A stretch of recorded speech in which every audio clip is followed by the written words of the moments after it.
On that note, I'm going to put this. I'm going to put this debate on pause. We will get back to it because Jeremy Scahill is on the line, and I will be talking to him. Ladies and gentlemen, without further ado, I bring to you Jeremy Scahill of Dropsite News. Jeremy, can you hear me? I'm calling him right now. Hey, I'm here. All right, perfect. Jeremy Scahill, ladies and gentlemen. Very excited to have you on the broadcast. Always an honor.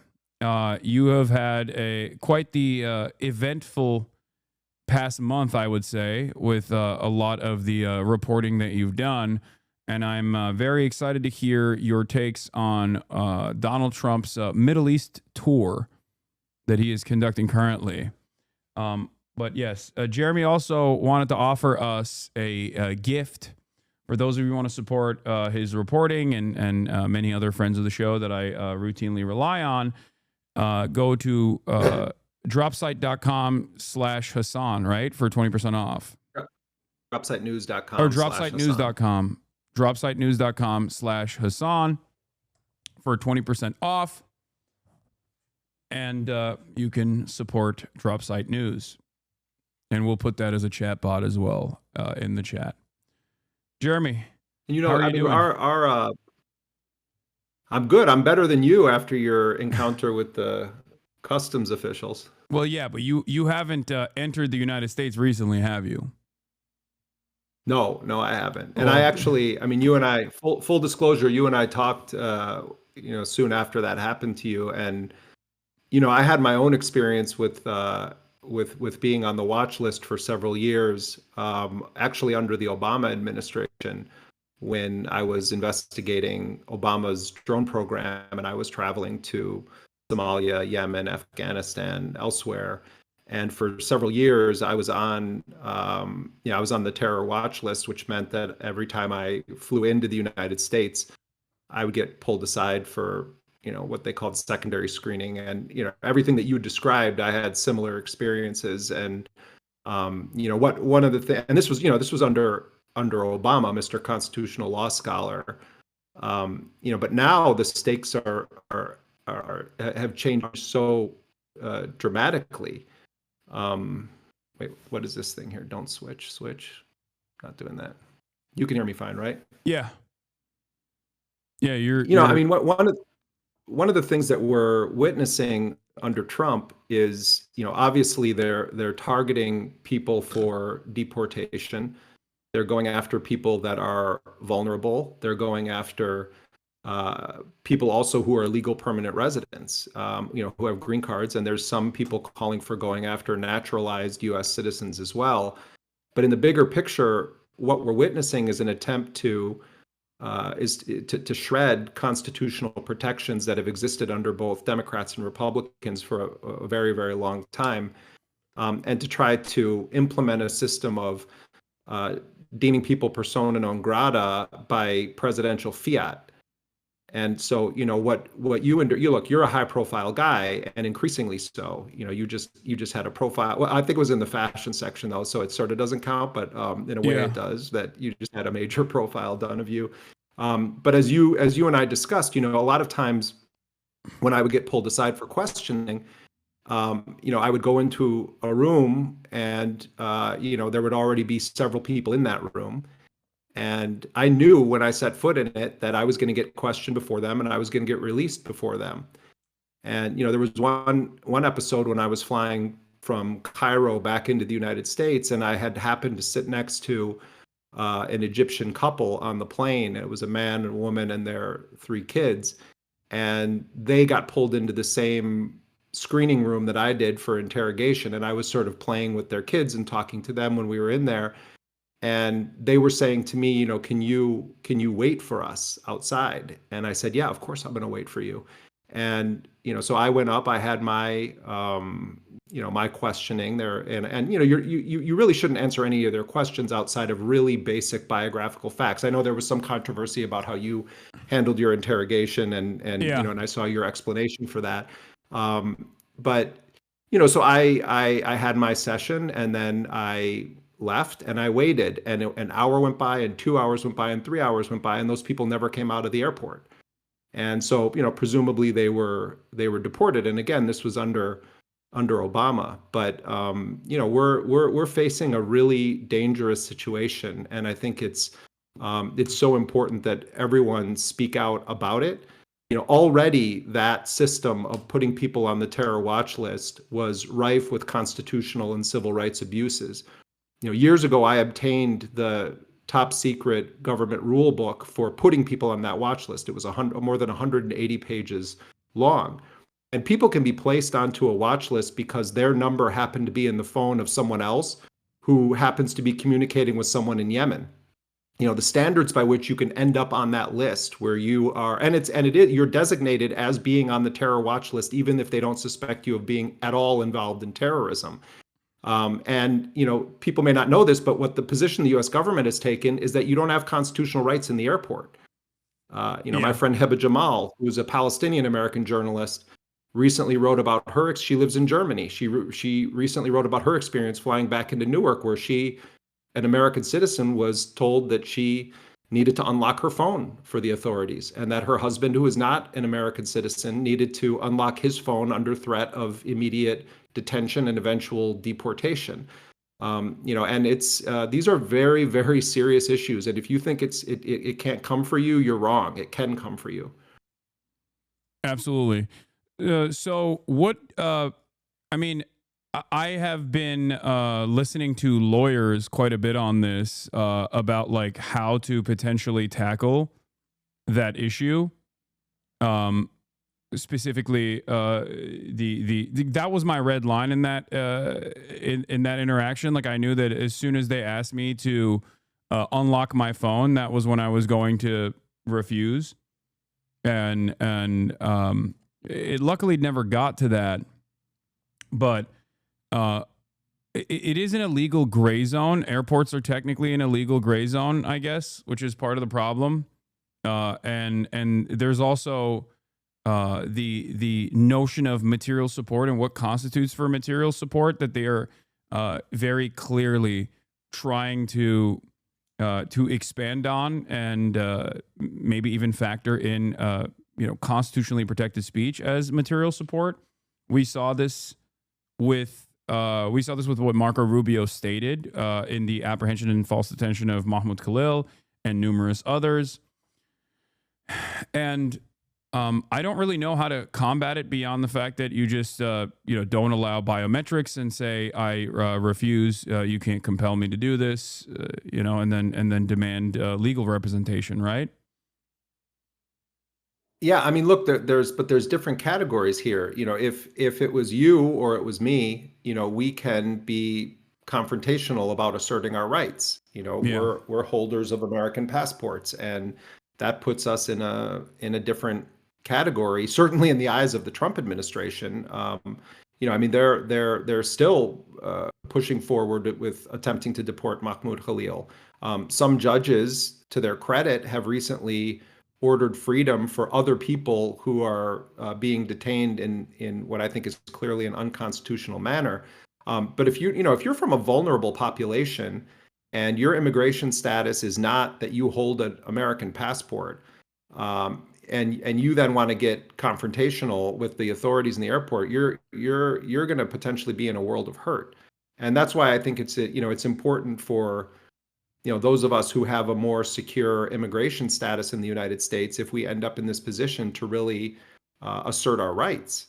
But at the end of the day, it's the old adage that activists are all taught: you don't talk to the cops. Yeah. You don't talk to the cops, and they're going to tell you that you have no right to remain silent. They're going to tell you that you misunderstand the rights that you have there.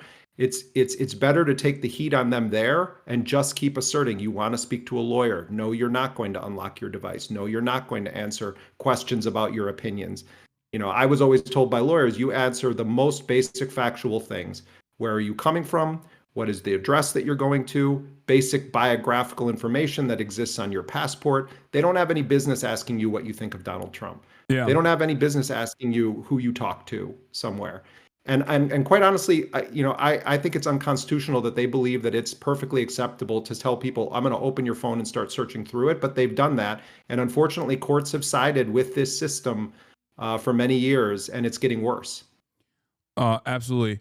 I mean, this is in many ways, as you said, with Obama, this is the logical conclusion of the surveillance state and the expansion of the surveillance state, especially in the post 9/11 universe, like in the war on terror, and with the Democratic Party's inability or disinterest in actually scaling back these oftentimes unlawful search and seizure methods and setting precedents over and over again to allow further violations of our civil liberties and our privacy. Yeah, I mean, there's another aspect to this too, which is, I mean, if I come back into the United States, and I've never really contemplated this outside of a few specific periods when there was a lot of heat on us because of certain journalistic projects that we're doing. I'm not setting foot in a U.S. airport with data on my phone. And I may not even. I mean, first of all, at a minimum, you should be completely wiping your phone clean. When you get to where you're going, you can download the data that you need, but you should not be walking in, with a phone full of all of your contacts and everything to that airport. And, there's some people that say strategically, I mean, you get into the weeds of this, they say, well, if you pass them an empty phone, what does that mean? So some people say, well, I'll put some photographs on the phone, but I'm not going to have any of my social media stuff. I'm not going to have my contacts on there. But at the end of the day, I mean, they're searching people's phones. They're trying to deny entry based on social media postings. They're using AI now to review everyone's history.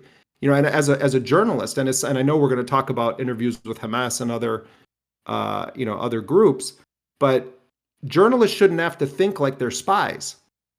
It should be a basic constitutionally protected aspect of journalism. There's a reason why journalists are specifically mentioned. That journalism and a free press is specifically mentioned in founding documents of the United States because it's that essential to the existence of a democratic society. So, when you could be criminalized for interviewing. Yeah. Sorry. Well, one thing I wanted to mention here and stress is that there was the actionable side and there was the information gathering side that was like simply designed, in my opinion, to threaten people like myself. The first half of the interview versus the second half of the interview after he left for 35 minutes or so.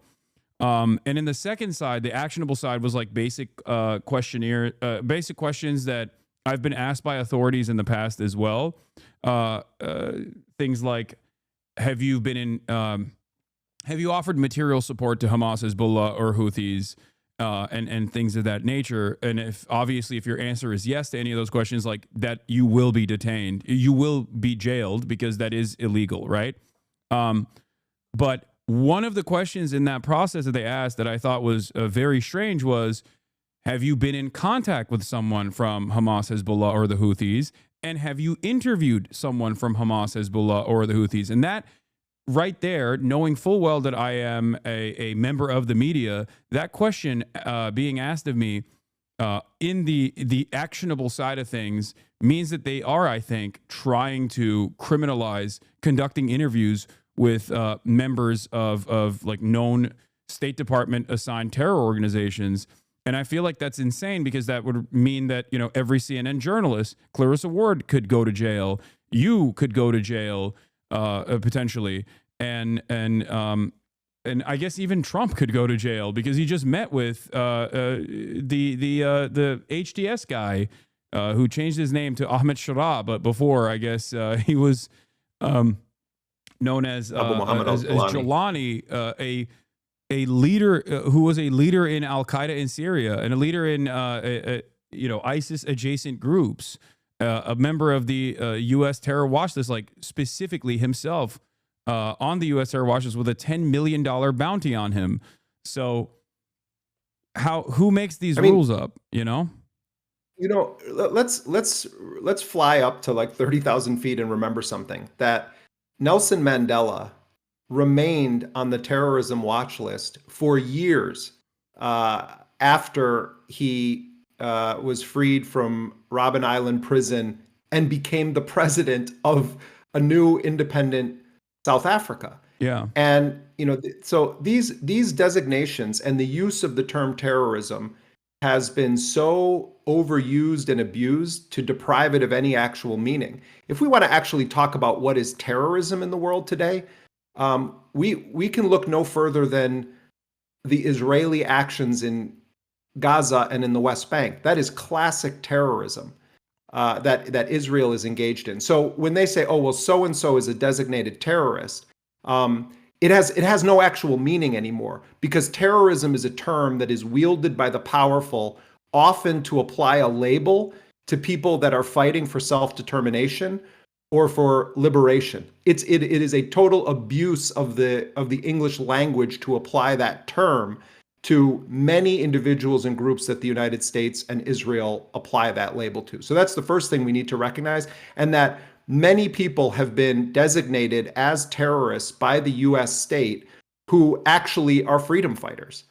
It's not that there aren't people on that list who have conducted acts that could be legally categorized as terrorism. Yeah. But they've used it so much that it actually is meaningless. And Exhibit A of terrorism in the world today is the US client state of Israel and its war of mass extermination against the Palestinian people. Yeah. Also, even Luigi Mangione, when you talk about like domestic figures, like Luigi Mangione is currently being tried for being a domestic terrorist.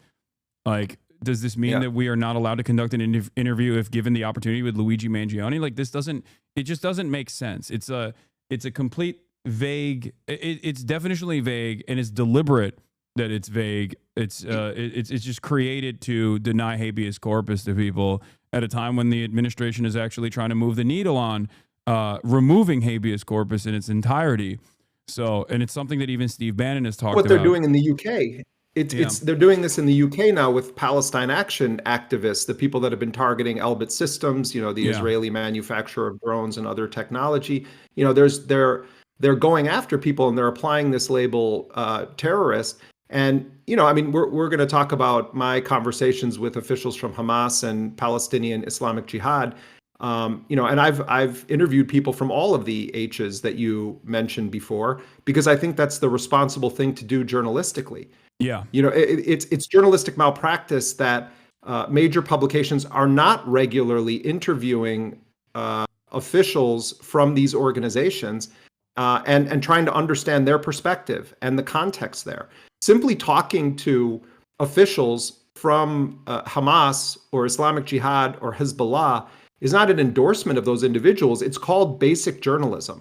That's really the first principle that we need to put on the table. It's not that CNN doesn't interview Hamas officials or the New York Times doesn't interview Hamas officials, but generally it falls into a basic pattern, which is that no matter what is happening in Gaza, no matter what's happening in the ceasefire negotiation process, you have a Hamas official interviewed by a Western journalist, and all they want to do is relitigate the events of October 7th.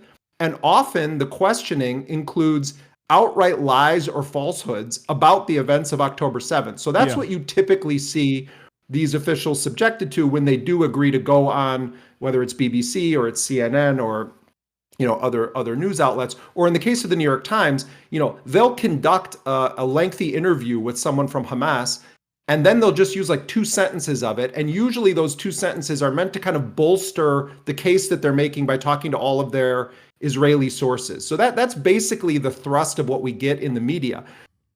But what the US learned, and what Adam Boehler, who was one of Jared Kushner's college roommates, was Donald Trump's special envoy on hostages, he goes over and he meets with Hamas officials. And I actually then met with the 2 main Hamas officials that met with Adam Boehler. And I talked to them at length about what it was like speaking with Adam Boehler. And they said that Boehler kept telling them, you guys are so different than I imagined, that I had been led to believe.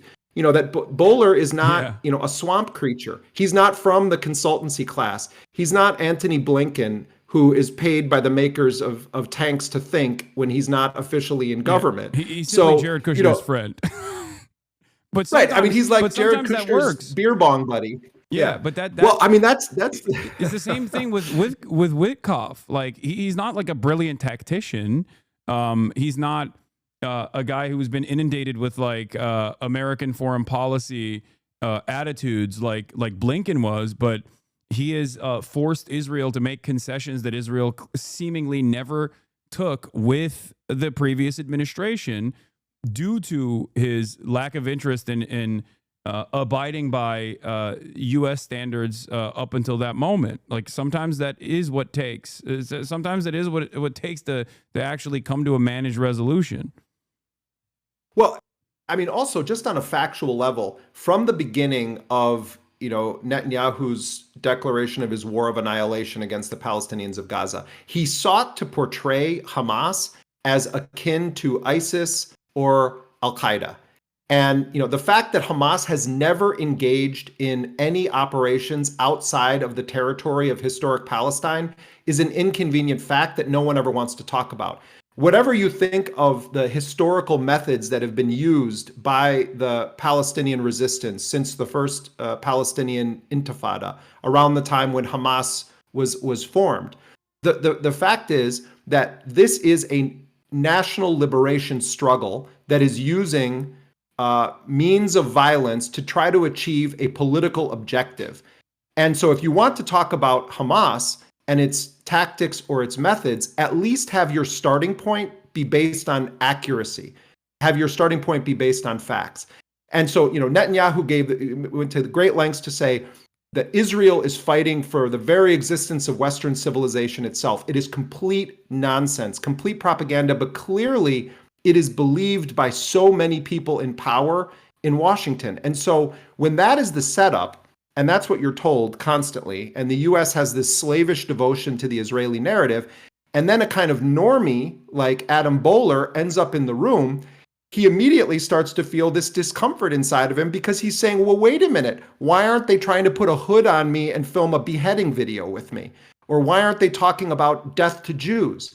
Why is it that they're pointing to a 2017 charter that says that Hamas is not going to stand in the way of a two-state resolution if it's the will of the Palestinian people? The whole mythology gets dismantled.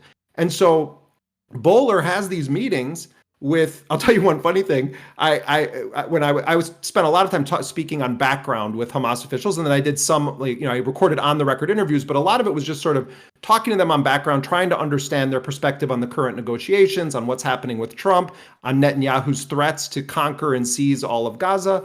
But it comes up at one point where they were saying, the Israelis really tried to destroy Boehler after he met with us, and they did. Ron Dermer and these guys lost their minds, and they were smearing him. And the first question that he's asked by Jake Tapper on CNN is basically, what was it like to sit with unrepentant Semitic people who just want to murder Jews? That was basically the opening question from Jake Tapper, who is a major facilitator of the genocidal narrative on behalf of the Israelis. That's his main role that he's served over the past 19 months. So that's the opening question to Adam Boehler. And then he's just getting attacked. And then these Republican senators start going after him and they want him removed. But Trump doesn't remove him. It seemed like maybe he was going to be gone. But then I'm talking to Hamas people and they're like, how come Boehler got put back into play? And I was like, well, he was one of Jared Kushner's college roommates and he's a close friend of the Trump family. And they were like, what? They didn't know that Boehler had that family connection to Trump. I'm telling that story as just a vignette because it's sort of a surreal thing that played out there. And then Boehler goes not only on US TV, but on Israeli television, and he pretty accurately describes what Hamas's answer is to the question of what is your resolution to all of this. And he says Hamas is proposing a multi-year all-for-all deal with Israel, where they would have what's called an Arabic a hudna, a long-term truce, that they would release every single Israeli captive. They would want huge numbers of Palestinian hostages released from Israeli custody. There are upwards of 10,000 Palestinians, and among them women and children, and a couple of thousand people from Gaza who were kidnapped and held hostage explicitly for the purpose of exchanging them in these exchange deals. So Boehler goes on Israeli television and US television, and he's pretty accurately describing what Hamas's position is. He even so said from they're there, not beasts. to Jake Tapper, I believe, as well, which is the worst. Yeah, the whole thing. person to Oh, see. they're going to have horns growing out of their head. Yeah. But so then the most recent thing that happens is, so the Israelis. What I was told by Hamas was that the next step in this was going to be that they were going to have a direct meeting with Steve Witkoff, who is the envoy for Donald Trump's golf buddy, who's now in charge of ending the Ukraine war and dealing with the Gaza ceasefire negotiations. And so the Hamas assessment was that the Israelis, by smearing Bowler and making this big deal about it, and they were the ones that made public the fact that the U.S. had done these negotiations, that they sabotaged then this direct meeting with Witkoff. And so then what happens is March 18th comes and Israel resumes its scorched earth bombing of Gaza.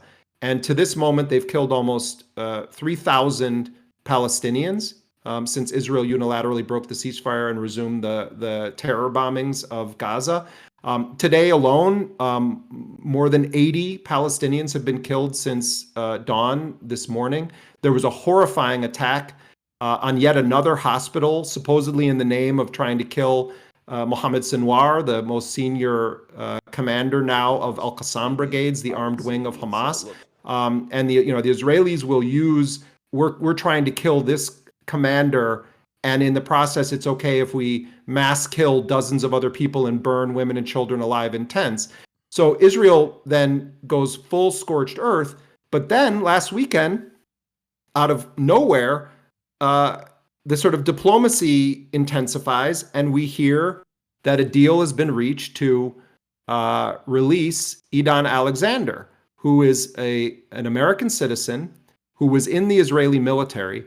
Much of the coverage of Idan Alexander, this 20-something from New Jersey, has portrayed it as though he was at the Nova Music Festival and was just like at a rave or something and then got kidnapped by terrorists. Let's put facts on the table here. Idan Alexander, an American citizen from New Jersey, enlisted in the Israeli military. He was in the Israeli army, active duty, on October 7, 2023, when he was taken captive by Palestinian fighters at a military base that is used to constantly mow the lawn, as they say, in Gaza. And he was brought back, and Hamas and the Qassam brigades considered him not a hostage, not a civilian, but a prisoner of war. Idan Alexander was the first male soldier released since October of 2023 by the Palestinian resistance, and it came about as a result of direct negotiations by the Trump administration through mediators, Egypt and Qatar, with Hamas. This is an extraordinary, whatever anyone thinks about Trump, there are extraordinary things happening right now and happening in the Gulf. Things that never in a million years would the George Bushes or the Joe Bidens or even the Barack Obamas of the world have done. Trump not only authorizes direct negotiations with Hamas, and not only on the issue of American hostages, but a comprehensive discussion with his envoys. He also makes a deal with Ansar Allah, commonly known as the Houthis in Yemen. And what was that deal that Trump made? And this was brokered by the Sultanate of Oman. Trump makes a deal that says, if the Houthis agree to stop firing at American ships, we're going to agree to stop bombing Yemen. And, my colleague Shoaib Al-Mosawa and I did a story that we understand played a role in this. We interviewed Mohammed al-Bukhati, who is a senior figure within Ansar Allah, many weeks ago. And he told us on the record this very thing. If the Americans agree to stop bombing us, we'll agree to stop attacking American ships. And by the way, they hadn't attacked a civilian cargo ship under Donald Trump at all. That was also part of the big lie. But putting that aside for a moment, the significance of this is that the U.S. made a deal that didn't include Israel. Why does that matter? Because Ansar Allah's entire reason for the maritime blockade and for launching attacks against Israel, and just a few days ago, they did a devastating attack on Ben Gurion Airport. They are regularly penetrating the much vaunted Israeli air defense systems. Yeah. And Ansar Allah cannot be stopped right now. They have weapons production facilities deeply embedded in the mountains.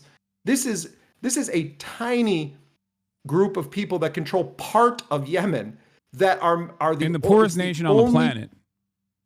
And it has almost no water to speak of.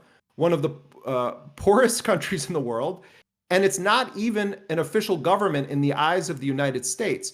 So what Ansar Allah has been able to do puts to shame so many Arab countries that have done nothing more than issue sort of strongly worded statements condemning what Israel is doing in Gaza. So Trump makes a deal that doesn't include Israel, that says, okay, we're going to act in the U.S. now. You don't attack us, we don't attack you. But what they didn't do is say, you can't attack Israeli-linked ships anymore. What they didn't say is, you need to stop striking Tel Aviv until the siege is lifted and the genocide is halted. That's extraordinary. Trump makes this deal with them. As we speak, they're negotiating with Iran.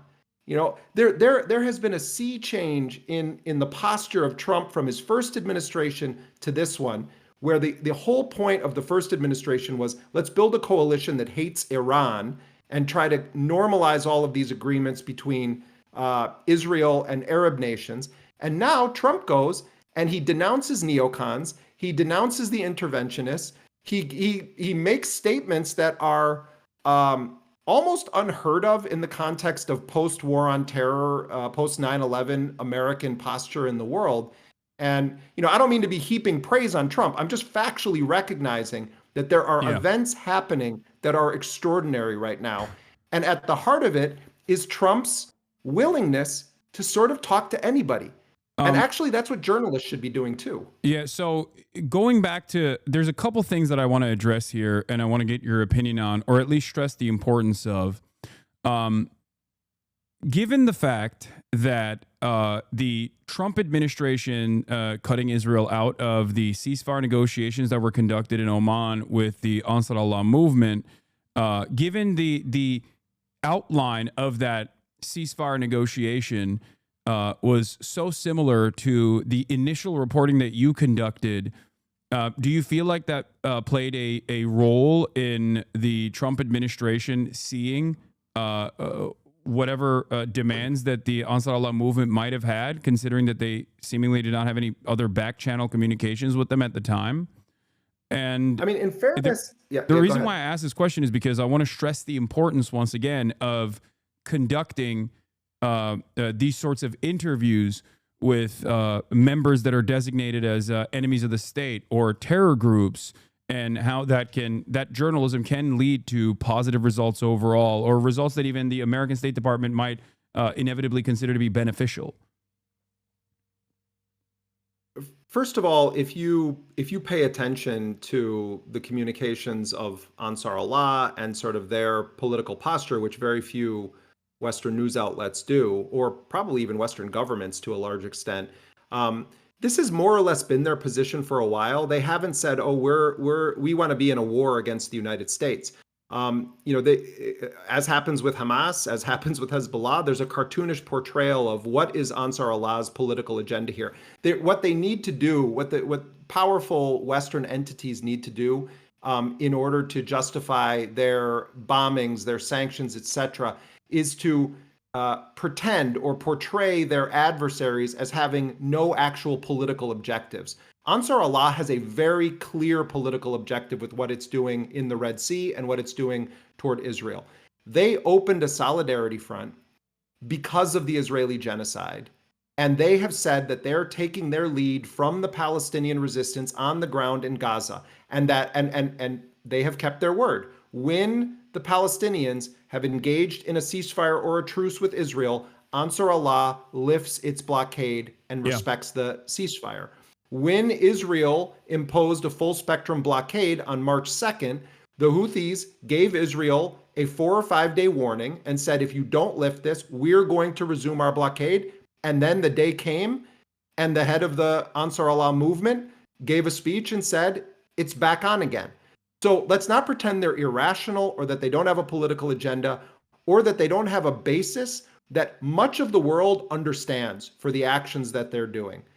They're doing the only thing that a tiny, disempowered country like Yemen could do, and it's remarkably effective. Yeah. So we were aware that this was being said by Ansar Allah and felt that this needs to be known by a wider audience of people. And so Shuaib was able to get in contact with Mohammed al-Bukaiti did an extensive interview, and people can read the interview, in which he says quite bluntly, I do have a message for Donald Trump, and the message is, we don't want to be in a war with you.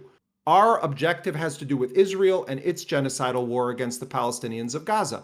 So we did hear through the grapevine that once we did it, once we published this story, that it made the way in national security circles within the Trump administration, because this was the most prominent depiction of a position that Ansar Allah had held for quite some time. So, I definitely don't want to say, oh, we were behind this, but I think that it shows that even a relatively small independent news outlet, if you're willing to do serious journalism and you're not afraid of the labels that get thrown on you for daring to speak to the unmentionables of the world, that actually it's a public service. It's what we should be doing.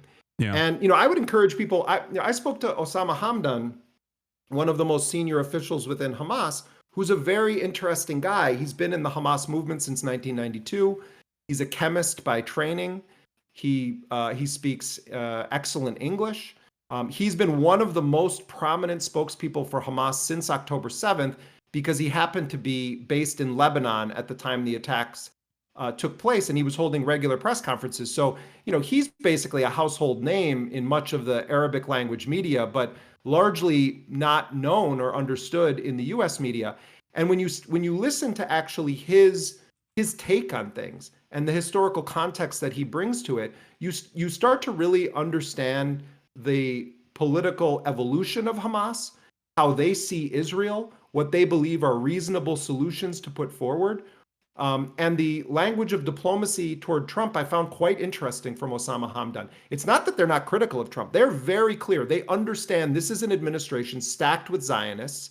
They know who Mike Huckabee is and what it represents, that a Christian Zionist fanatic lunatic has been placed as the U.S. ambassador to Israel. They know Miriam Adelson was the top donor to Trump's campaign, and she believes in full annexation of the West Bank. And they understand that Donald Trump, for various reasons, is going to always support Israel's, agenda. But they also see opportunity in the fact that Trump is different. Trump is a transactional person. Trump fancies himself untangling the mess that Joe Biden made. Trump also, it's not just about Trump's business in the Middle East, it's the Trump family business in the Middle East as well, which is the context for everything we're seeing happening in Saudi Arabia, in Qatar, in the United Arab Emirates. There's the Qatar jet, which has taken all of the, all of the attention, and it's kind of it's a fascinating side story to all of this. But Trump is not just doing these record-shattering weapons deals where it's going to be 1.2 trillion from the Saudis, 1.2 trillion from the Qataris, 1.2 trillion from the United Arab Emirates. The largest deal ever signed with Boeing happened today between Qatar Airways and Boeing. It's also that Trump is setting up his family business. They're already deeply immersed in the kingdom of Saudi Arabia. They already have that business. So what is the opportunity for the Palestinians here? It's kind of sick that this is the possibility, Hasan, but the possibility here is that Netanyahu's war, his genocidal, bloodthirsty war of annihilation, is messing with Trump's business in the broader Middle East. Yeah. They almost didn't talk about Gaza at all in Saudi Arabia. Mohammed bin Salman made, one comment about how we should, apply the Arab Peace Initiative and we need to bring an end to the war in Gaza. Trump basically said almost nothing about Gaza when he was there. They didn't really want it to be the issue. Or the only thing that he brought up was that they were they were being backed by, it was mostly anti-Iran. Their angle on Gaza is mostly still like anti-Iran. They talk about Hamas as being like an Iranian-backed form of militancy. Yeah. And he said that, they were child killer rapists or something when talking about like how this fundamentalist country is like backing them. And that was pretty much it. And there is the depravity of Gulf nation leadership, if we're being real and if we're being honest, in terms of refusing to apply more pressure points to the Trump administration, or even like offering bribes to the Trump administration in the exact same way that Israel does, in an effort to continue the flow of weapons into Israel that end up being used against children in the Gaza Strip. I mean, you look at the glitz and the glamour and the feting of Trump, and you have Elon Musk and all of these tech executives coming in there, and Trump is marveling at the marble and talking about how phenomenal the materials are, and the actual backdrop for this is children being burned alive in tents. Children being burned alive in tents with American weapons. Children being burned alive in tents with American weapons, and total silence from the Mohammed bin Salmans of the world, who himself is a total butcher for what he did to the people of Yemen. This was a cacophony, a conference of butchers and enablers of genocide, either through the facilitation Trump does by giving the weapons and the political support to Netanyahu, or by the shameful silence of all of these Arab rulers who, they spend all day celebrating Trump, worshiping him at his feet. Oh, people are going to name their kids after Trump now in these Gulf nations. Have they no shame when they then look at the screens, when they go back to their offices or their palaces and watch what's happening in Gaza? The backdrop to this is burning, incinerating children and women, and targeting tents with so-called suicide drones, and bombing hospitals, and killing Hasan Slaya, one of the best journalists in Gaza, as he was receiving treatment in a burn unit where he had multiple fingers amputated because Israel tried to assassinate him by bombing a tent on April 7th.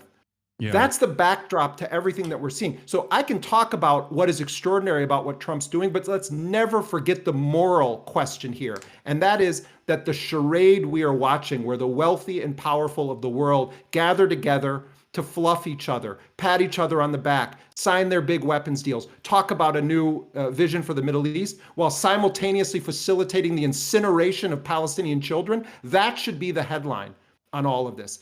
That's the thing that actually matters the most. Absolutely.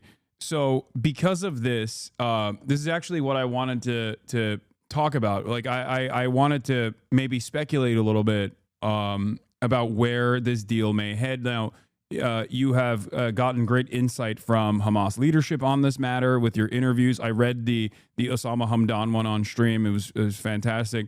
I've seen pieces. I've read parts of the Palestinian Islamic Jihad interview that you conducted as well, where they said, look, like decapitating Hamas leadership, or decapitating or trying to actively demilitarize the Palestinian resistance or Palestinian militancy is not going to yield the results that Israel wants out of this, because there's always going to be resistance as long as the apartheid exists, which is, of course, a perfectly reasonable and perfectly understandable position to take. But having said that, Israel is a belligerent actor. It's a belligerent occupier in the legal sense, and illegally engaging in this act of genocide, this ethnic cleansing campaign. But outside of that, Israel is a very entitled actor in the global stage as well. And it seems like even whenever Israel feels betrayed, or whenever Israel feels unsafe or angry, I feel like the Palestinian population is punished the most. They are significantly more restrained when it comes to their retaliation to Iran, for example, as opposed to their retaliation, or even as opposed to their retaliation in southern Lebanon, which was obviously not as restrained as Iran, but significantly more restrained in comparison to Gaza. And it's obvious that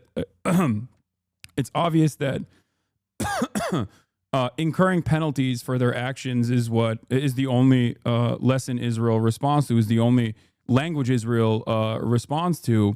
Having said all of that, their actions that amounted to 100 people being killed, including bombing multiple hospitals at this point, and their open and deliberate targeting of Hasan, the journalist that you were talking about, and assassinating him, and even assassinating a 12-year-old survivor, the 12-year-old survivor of the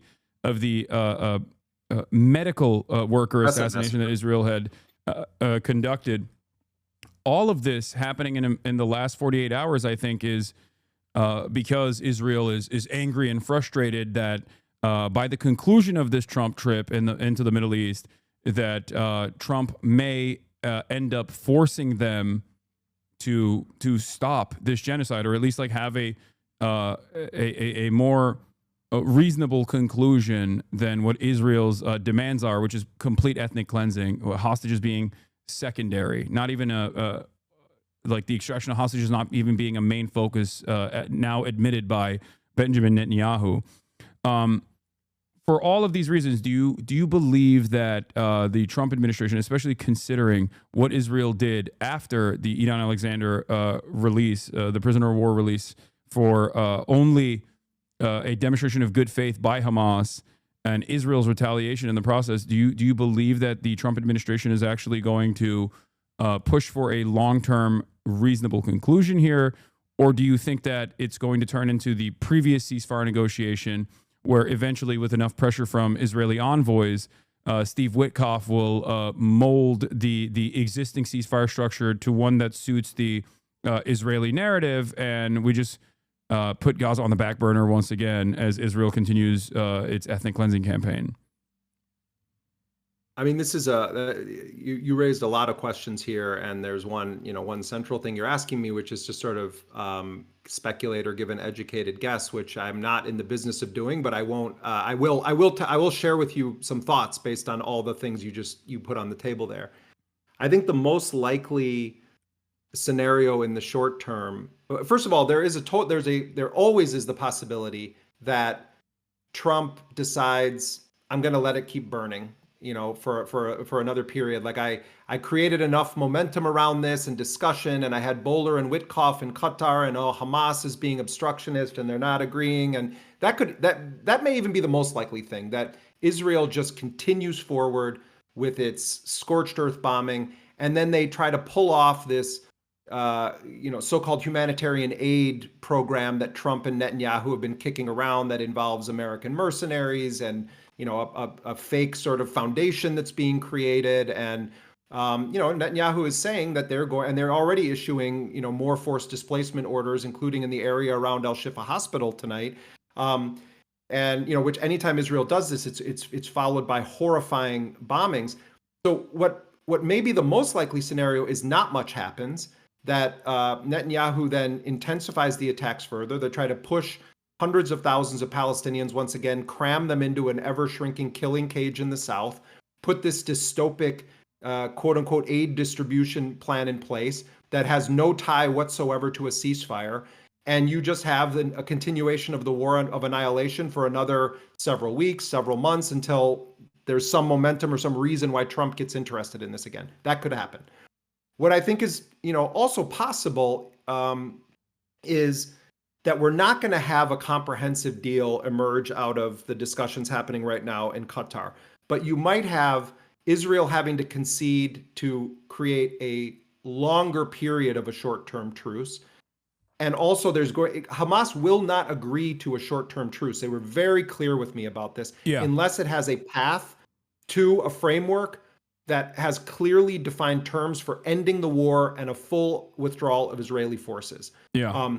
So Hamas actually has shown quite a bit of flexibility on a number of issues, but they've said that they have a couple of red lines. One is no more short-term truces, no more captives being exchanged, unless there is a guarantee by the United States, Qatar, and Egypt that this leads back to a framework like the original January deal that says at a certain point, Israeli forces are all out of Gaza and the war comes to an end, and then Gaza can go through reconstruction with Palestinians in Gaza, not with Palestinians shipped to Somaliland or whatever fantasies Netanyahu is thinking about.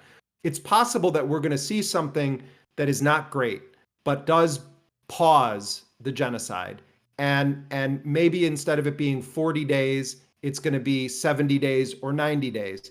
And then the scramble will become, how do you now prevent Netanyahu from just doing what he said he's going to do, which is, even if we sign an agreement, I'm going to go back in when that agreement is done and burn Gaza back to the ground again and again and again, and keep pummeling an already dead body. And, they're bombing. Look what they're bombing. They're bombing places they've bombed. Yeah. They're bombing people in tents.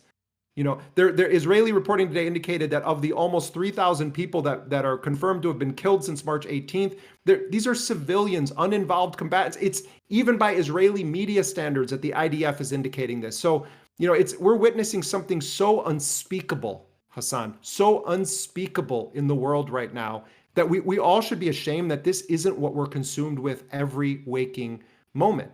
So maybe there is going to be some deal. Maybe Trump's pressure is going to be saying to Netanyahu, you are going to concede on these two issues, and we're going to kick this issue of Hamas disarmament down the road that you keep insisting on. Because the other point that Hamas makes is they're not just trying to take Hamas's weapons. They know that there's been a massive degradation of the weapons in the hands of the resistance. And let me remind people, I mean, you have a smart audience, but let me remind people, most of the weapons used by the Palestinian resistance are manufactured in Gaza. They're making their own bullets. They're making their own sniper rifles. They're making their own grenades. They're making their own rockets. The October 7th attacks were under a complete embargo, mind you. Right, under a complete embargo. And one of the spectacular, and I mean this in a kind of historical context, aspects of Operation Al-Aqsa Flood was that it was done with technology that was domestic within Gaza. Overwhelmingly, the weapons that were used in the single most devastating attack against Israel since the 1948 Nakba, which, by the way, we're now recognizing Nakba Day, the creation of the state of Israel and the beginning of the campaign of mass expulsion and extermination of the Palestinians. So, when we talk about Hamas disarmament, Israel knows that this is an outrageous issue to raise, that they're putting Hamas in a position of then pretending that they're saying, well, we're not going to put down our guns. Hamas is in fact saying we're not going to put down our guns, but they're not saying it as like the Hamas militia. What Hamas's point is, every point in history when the Palestinians have agreed to any form of disarmament, it's followed by them getting slaughtered by the Israelis. And by the way, Netanyahu's not just saying Qassam brigades and Saraya al-Quds, the armed wing of Islamic Jihad, that they have to put down their weapons. Netanyahu is insisting on a demilitarization of the entire Gaza Strip. That is the end of the Palestinian liberation struggle if there is demilitarization of the Palestinian resistance. Whatever anyone thinks about Hamas or Palestinian Islamic Jihad, the issue of the right to armed resistance against Israel remains one of the most popular issues in all public opinion polls across the Palestinian spectrum. So he says, you must disarm and Hamas must leave Gaza.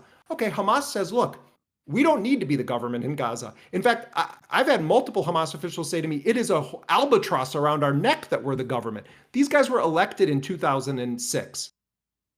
And then there haven't been elections since then. And you've got crooked old Mahmoud Abbas, the head of the Palestinian Authority, who has single-digit popularity ratings, who's widely viewed as a collaborator with Israel. Firmly a part of the Israeli security apparatus, and also the second and he puts in a deputy. And the second least popular entity in the region, according to Palestinians, after Israel, like very close in its unpopularity to Israel. And remember, as Gaza is burning, the war against the Palestinians of the West Bank has been escalating, not just from armed settlers backed and facilitated by the Israeli state, but also the Palestinian Authority security forces cleared the way, attacking Palestinian resistance forces for then an Israeli invasion. The most significant forced displacement campaign since 1967 has been underway in the occupied West Bank, and it was aided and abetted by Mahmoud Abbas. So what is happening in Gaza is that Hamas has been the government for 2 decades. And people were fed up with basic governance in Gaza even before October 7th. One Hamas official said to me lately, can you imagine what happens in our society when we don't meet payroll, when we don't pay people on time, when the trash is piling up? It's the same. Palestinians are the same as everybody in the world. Most people are not generally too happy with their government. So from their perspective, they're saying we don't need to be the government. But what's going to happen is that Israel has painted Hamas with such a broad brush, and the U.S. has bought this line, hook, line, and sinker, and so has much of the Western press, that at the end of the day, when you say we're getting rid of Hamas, it's the same level of brilliance that existed when George W. Bush and Dick Cheney invaded Iraq and did their de-Baathification program. When you fire all of the civil servants because they happen to have been affiliated with the former government's political party or the single party system that existed in Iraq, that means you're firing the teachers, you're firing the postal workers, you're firing the doctors in many cases, you're firing the people that are the paper pushers that nobody ever thanks or sees what they do. That's what we're talking about here. So Hamas is saying, okay, put anybody in who you think is going to be competent. But at the end of the day, you're going to come and ask us because we've been the only government there since 2006. Yeah. So speaking of that George issue W. Bush, also is a red herring. Speaking of George W. Bush, ironically enough, that election was conducted against the wishes of the Palestinian Authority in 2006, which understood how unpopular they had become due to their consistent collaboration with the Israeli state and due to the failures of the ceasefire, the so-called peace talks with Israel, and what that had yielded for the Palestinians in the West Bank, which was Bantustans forming due to settlements propping up all over the West Bank. And that was a Bush gift as well to force an election in all of historic occupied Palestine, which of course Hamas was seen as a anti-corruption party, which led them to win over the Palestinian Authority and Fatah. And remember that. I mean, I'm glad you're bringing this up, because remember that Ismail Haniyeh, who was assassinated last summer in Tehran, Iran, who was the political leader of Hamas for a very, very long time, was supposed to be the prime minister of Palestine. And, there was a civil war between Hamas and Fatah, and Hamas consolidated its control of Gaza. You had international sanctions, right? American facilitated coup d'etat. Right, and the United States and other Western countries decided very swiftly that an election that actually Jimmy Carter, had observers on the ground for, that the wrong people won the free and fair election, and so we're going to punish them. We're going to collectively punish them. So that's when they implement this sweeping blockade around Gaza. They start the policy of intense collective punishment, and Hamas had been criticized by some other resistance factions for standing in those elections. For instance, Palestinian Islamic Jihad has taken a position, and I've twice interviewed the number 2 figure in Palestinian Islamic Jihad, who's actually a pediatrician by training, Dr. Mohammed Al-Hindi. And Palestinian Islamic Jihad will not participate in elections organized by what it considers to be an illegitimate entity, which is the Palestinian Authority, but they are very much a part of the body politic, the fabric of Palestinian society. And another more basic point, Hasan, that seldom goes unmentioned: Hamas is not some foreign entity that descended on Gaza one day. These are people of the community. These are the men who are in the Qassam brigades or in Soraya al-Quds are fathers and sons and daughters and brothers of Palestinian families. And, Osama Hamdan shared with me, he's a senior official in Hamas. He was telling me just about his relatives. Some are in Fatah, some are in PFLP, some are not in any political affiliation. And he was just talking about how there's such a cartoonish way in which Palestinians are talked about. And he's like, asked me, do you have relatives that voted for Trump? And I said, yeah. And he said, well, why aren't Palestinians allowed to have that complexity in our family lives either? It's a good question, and it's a fair question that he asked me. So, when we talk about this, there is an internal Palestinian dialogue about what Hamas is, whether people, want them to be the government, and that's for Palestinians to decide. But what we're watching is a lie-filled narrative that distorts facts, that necessitates a portrayal of Hamas as being so beyond the pale, akin to Al-Qaeda and ISIS, that the only solution then is to mass murder everyone. Yeah. So when Israel says Hamas must leave Gaza, what does that mean? That you're talking about potentially then the families of everybody has to go? What does it mean to expel? These are not serious ideas that Netanyahu is putting up. These are ideas intended to justify the forced mass expulsion or murder of every Palestinian in Gaza. If Hamas was to say, we will agree to demilitarize the Gaza Strip, they would essentially be surrendering on behalf of 76 years of Palestinian history and people. And it's why the most recent public opinion polling of Palestinians in both Gaza and the West Bank has shown that most Palestinians support Hamas's position in the negotiations on issues such as disarmament, and issues such as surrendering to the Israelis or making a deal to release the captives without a firm deal to end the genocide. Yeah, absolutely. I mean, you mentioned this already, but like Hamas is, or the Al-Qassam brigades are almost entirely comprised of orphan soldiers. Like the reality of the matter is, as long as Israel keeps killing the Palestinian population, there will always be an understandable moral obligation and a legal one to resist against such actions from the indigenous population. This is a reality that Israeli military officials have recognized. This is a reality that former Israeli prime ministers have recognized. This is a reality that Shin Bet officials have recognized as well. They have a legal right to resist against this unjustifiable occupation that is conducting a genocide right now. And I think going back to the importance of your journalism, the importance of journalism in general, that seeks out the truth by talking to the groups that are considered terrorists by the state.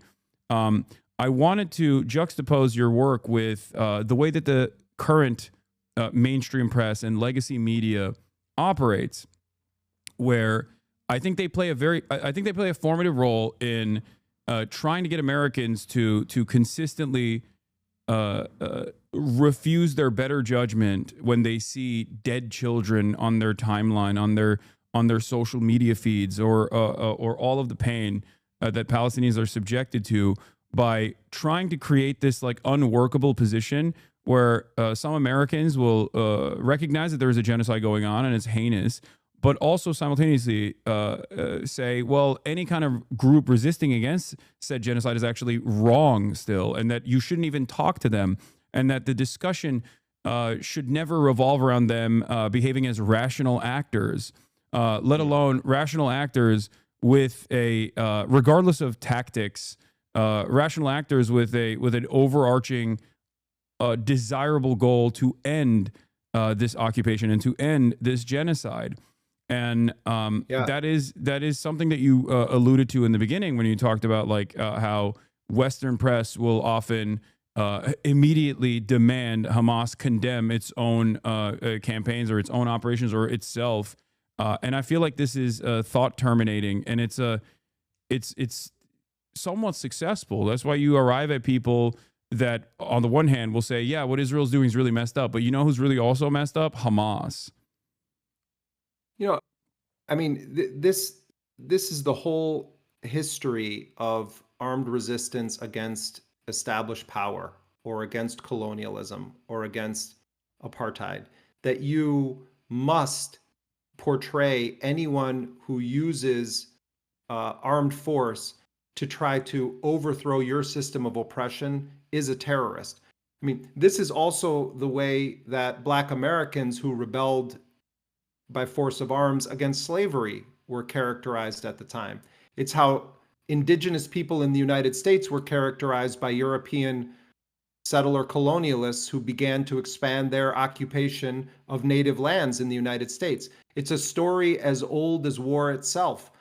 And so, you know, when I look at the history of Palestinian resistance, you look at the evolution of thinking, the evolution of tactics. You know, Hamas and Islamic Jihad are relatively new to the Palestinian resistance scene because this has been going on for so long, for so many decades.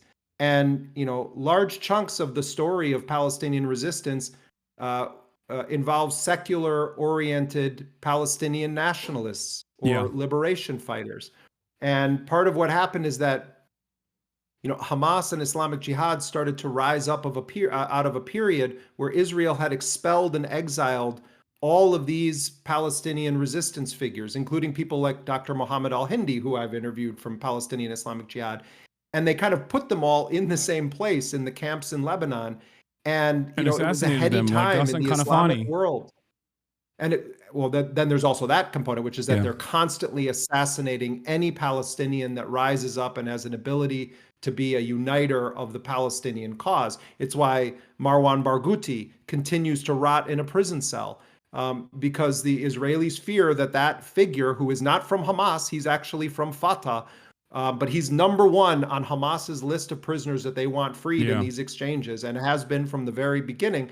That terrifies Israel, and that's why Israel assassinates and imprisons Palestinians that it believes pose a threat to its colonial apartheid occupation regime. But the story of Palestinian resistance is not one of terrorism. It's one of justifiable armed insurrection against a settler colonial state. And there are chapters in that story that you can talk about and say, well, what about blowing yourself up on a bus full of civilians? You can have debates about those tactics. And, right now is not the time to do that, but certainly those are relevant discussions to have. But I'm sorry, that's one tree in the forest. The forest is a story of a people who were punished because of Germany's mass murder of Jews and other minorities in Europe. And Western powers decided that they were going to steal the land from the Palestinians and impose a European colonial settler state on that territory. And then they were going to say, we're going to demonize anyone who was indigenous to the land that dares to challenge what we've just done to them. That's what the British did to the Irish. That's what the settlers did to the indigenous Native American population. That is the story of colonialism and the story of armed resistance. So don't believe, this is an epic lie that has been told over these past 19 months and these past 77 years. An epic lie has been told about the motivations and political objectives of the Palestinian resistance. Their objective is self-determination. Their objective is to expel occupiers. Their objective is to achieve the same rights of any people on this planet. That's their objective. You can debate tactics. That's fine. That's legitimate. But let's not pretend that that is the story. The story is the genocidal regime that is mass murdering Palestinians right now because they've had the audacity to commit an act of resistance, which as a Palestinian means you've taken a breath on planet Earth. You've dared to live. Yeah. Also, one important part of this conversation, actually, because we talked about the vague definitions of terrorism, is the historic usage of terrorism. Most commonly is talked about with respect to the war on terror, the anti-Muslim thrust of war on terror policies, but that was built on top of a pre-existing foundation, and its inception point is the Palestinian liberation struggle, as a matter of fact. The earliest mention of terrorism in a federal statute was in 1969, and it dealt specifically with restricting humanitarian aid to Palestinians and inaugurated a pattern of rendering Palestinians synonymous with terrorism. So as early as 1969 was the first mention of this term in American in the American legal setting, and it was directed towards Palestinian liberation organizations. So it has been going on for quite a long time, and it's important to recognize that, because now a lot of people that are learning about Palestinian liberation and its history will look back at the PLO and its efforts, will look back at the Palestinian Liberation Front, or look back at PFLP, DFLP, and its leadership that was Western aligned, or even aligned during the Cold War with the USSR at certain points. And say, oh, why can't they have guys like this? Why do they have scary fundamentalist Muslims, which Hamas is always often portrayed as, and so is Hezbollah, and so are the Houthis. And regardless of their religious perspective, obviously, they still are comprised of very well-read individuals who are rational actors in this process. They're not operating off of like this unrestrained anti-Semitism. That is just a lie that the United States has told, the State Department has told over and over again, and that is a lie that is traffic through all forms of media through the permissible ways of talking about Palestinian liberation. That's just a way to tarnish a justifiable demand for emancipation from Palestinians. I mean, you know, it's also in if you study or research the history of some of the key figures that were responsible for October 7th, or, you know, that have emerged over the course of these past 19 months as figures that the world knows about. You look at Yahya Sinwar, who was born in a refugee camp. And his entire life, you can draw an arc of the escalation of Israel's terror attacks against the Palestinians of Gaza and his political development, his intellectual development, how he came to see what Israel is in the world, why he conceived of that he spent 22 years in prison. He became fluent in Hebrew. He studied the enemy in prison. He translated by hand the memoirs of former heads of Shin Bet from Hebrew into Arabic and distributed it. And distributed these texts to other Palestinian prisoners, telling them we need to study this. Mohammed Deif, who was widely credited with being the most central figure in the modernization of Al-Qassam brigades as a fighting force capable of doing an operation like October 7th. All of these guys, or when you speak to Hamas officials and you ask them about their family history, all of them have a story that begins as a child witnessing the humiliation or the killing of close family members. And when you start to humanize these people that are demonized in the media, and you actually are about the business of being intellectually honest, and you say, where does a Yahya Sinwar come from? Where does a Mohammed Deif come from? Who is Abu Obaida, the spokesperson for the Al-Qassam brigades, who's one of the most recognizable voices now in the Arab world when it comes to the situation in Gaza? When you start to understand their history, you're really studying the history of Palestinian resistance, and you're studying the history of a gratuitous, violent enemy that believes in the extermination of those people. And then you start to say, well, let's look at this from a different angle. Let's look at this in a very big sense. What is right and what is wrong here? Are the Palestinians terrorists? Is it terrorism to have grown up in a concentration camp where your family members are systematically killed and humiliated? Is that terrorism? Or is there a deeper discourse that we should be engaged in? And that's how Palestinians have always been portrayed. And the United States and Western journalism has been a major player in promoting lethal myths about the Palestinian people. Again, there's all kinds of debates that can be had, about Hamas, about tactics, about what happened on October 7th. And they have had these discussions. But that's all they want to talk about. All they want to talk about. No one wants to talk about, do the Palestinians have a right to use force to get rid of a Western-backed genocidal colonial apartheid regime? If your answer to that question is no, they don't have that right, you're not a serious person, you're not a student of history, and you're just a propagandist for one of the most heinous crimes we've witnessed in our lifetime. Yeah. Two things I want to mention here, giving more historical context to this as well. Other friend of the show and also Palestine historian, Zachary Foster, who conducted, I believe, his PhD in Princeton, has written extensively on the Palestinian militancy, specifically lasering in on Hamas and its tactics and how its tactics have evolved, where he says the violence committed by the Israeli military in Gaza during the first year of the Intifada, where 142 Palestinians were killed and 0 Israelis were killed, was the same time that Hamas officially transitioned from a charity organization, because it was an Islamic charity, a Muslim Brotherhood cutout that simply worked in charitable works, and it turned into a militant group. And even then, its tactics were not the ones that Israel recognizes and associates Hamas with. The militant violence was almost entirely still directed towards the members of the military and police forces within Israel. And then after the second Intifada, or before the second Intifada, rather, given the very famous act of terror conducted by a Kahanist terrorist, Baruch Goldstein, that was when the Palestinian resistance, or at least some militant factions within the Palestinian resistance, including Hamas, started changing their tactics to also target civilians.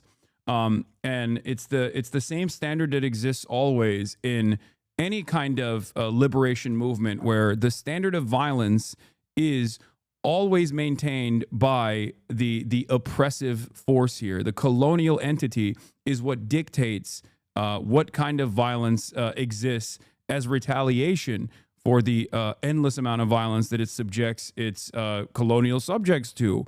And that is the reason why that standard has evolved over 76, 77 years at this point, and has turned into the final culmination of October 7.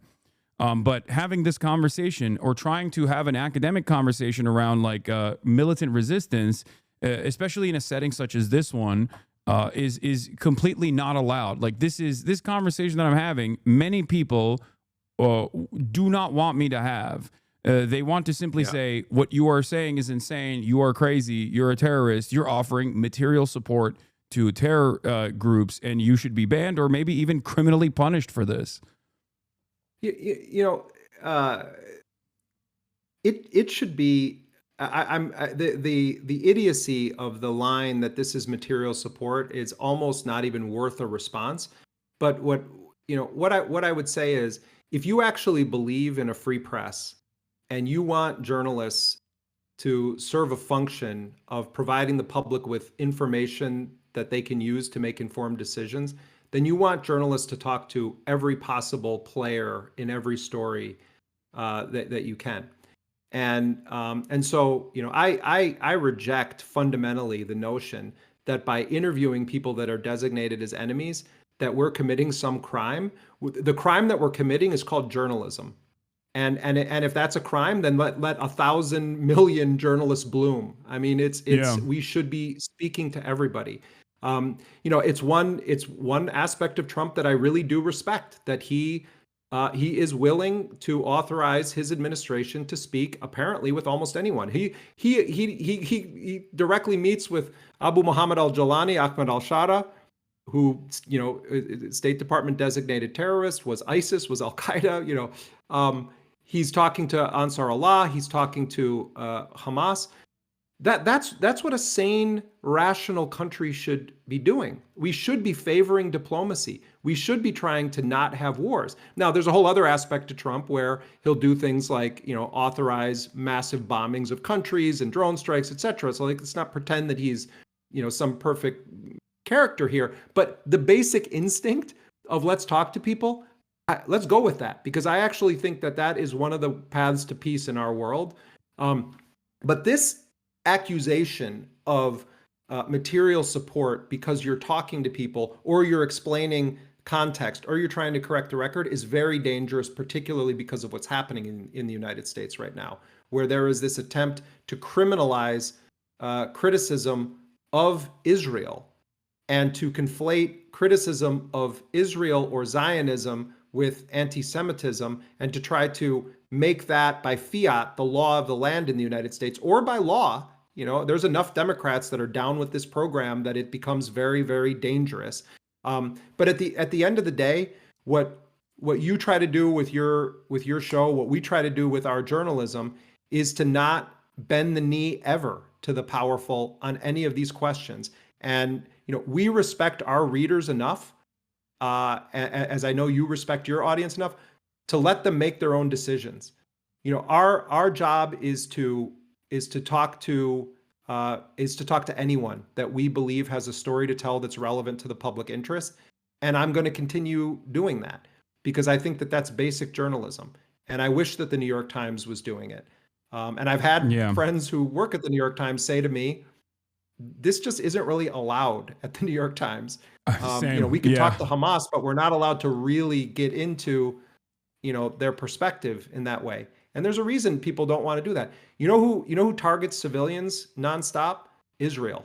You know who justifies the killing of civilians in the name of killing, some former bureaucrat for Hamas? That's what they're down to now. They're whacking people that were in the civil government of Hamas, and then putting out press releases saying they've killed some important commander. And they're willing to kill as many women and children as happen to be in the area. And they specifically are targeting and murdering our colleagues, journalists, and their families, nonstop. So, we want to talk about October 7th. 1,300 people were killed that day. And, you had several hundred of them that were in the military or in security forces. You had multiple Israeli military bases attacked. You had scores of Israeli soldiers taken captive by the Palestinian resistance.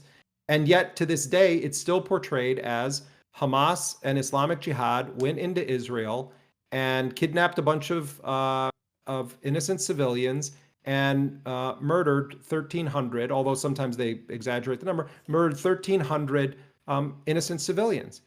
Well, we should be fact checking that. It's not that there weren't a substantial number of civilians killed out of that number. That's true. Yes, I've watched the video. I'm very well aware of the scope of events, but let's not pretend that operation was not at its inception targeting Israeli military bases that are responsible for the siege, the blockade, the surveillance, the mowing of the lawn, the bombing of Gaza. Let's have an honest debate about that. Let's not shy away from it and just defer to the narrative because we're afraid of being called pro this or pro that.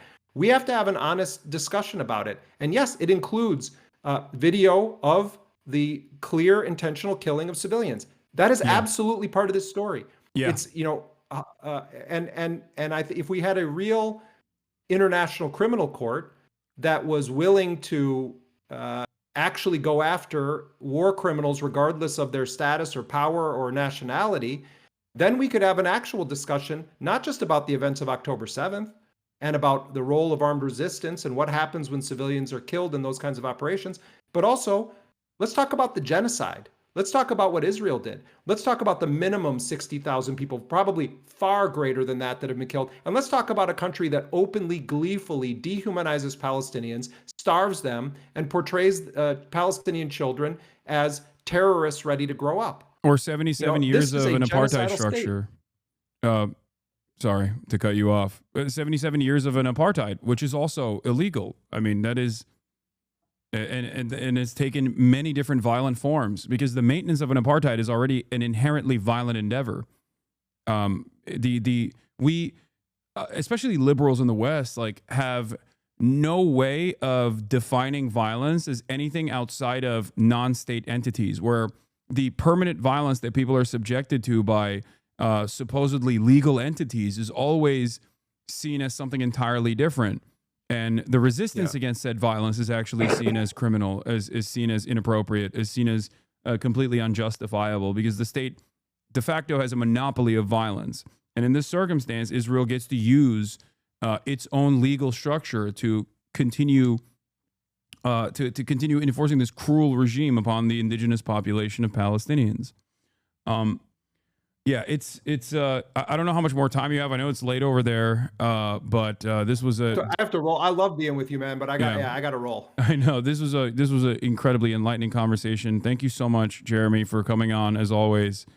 I love your crew, man. You know, every time I've ever been on your program, I get like really nice, kind communications from your crew of people, and it's you have a special audience, and if people are able to support Dropsite, I mean, first of all, we don't ever put anything behind a paywall. So if you don't have the change in your pocket to support us, it's completely fine. You're not going to like not have access to our content, but it is how we fuel our journalism. And if people aren't super familiar with us, we also put a premium on trying to work with and help develop reporters from on the ground in Gaza, in Lebanon, in Syria, and elsewhere. And but much gratitude to you, Hasan, and to your whole crew here.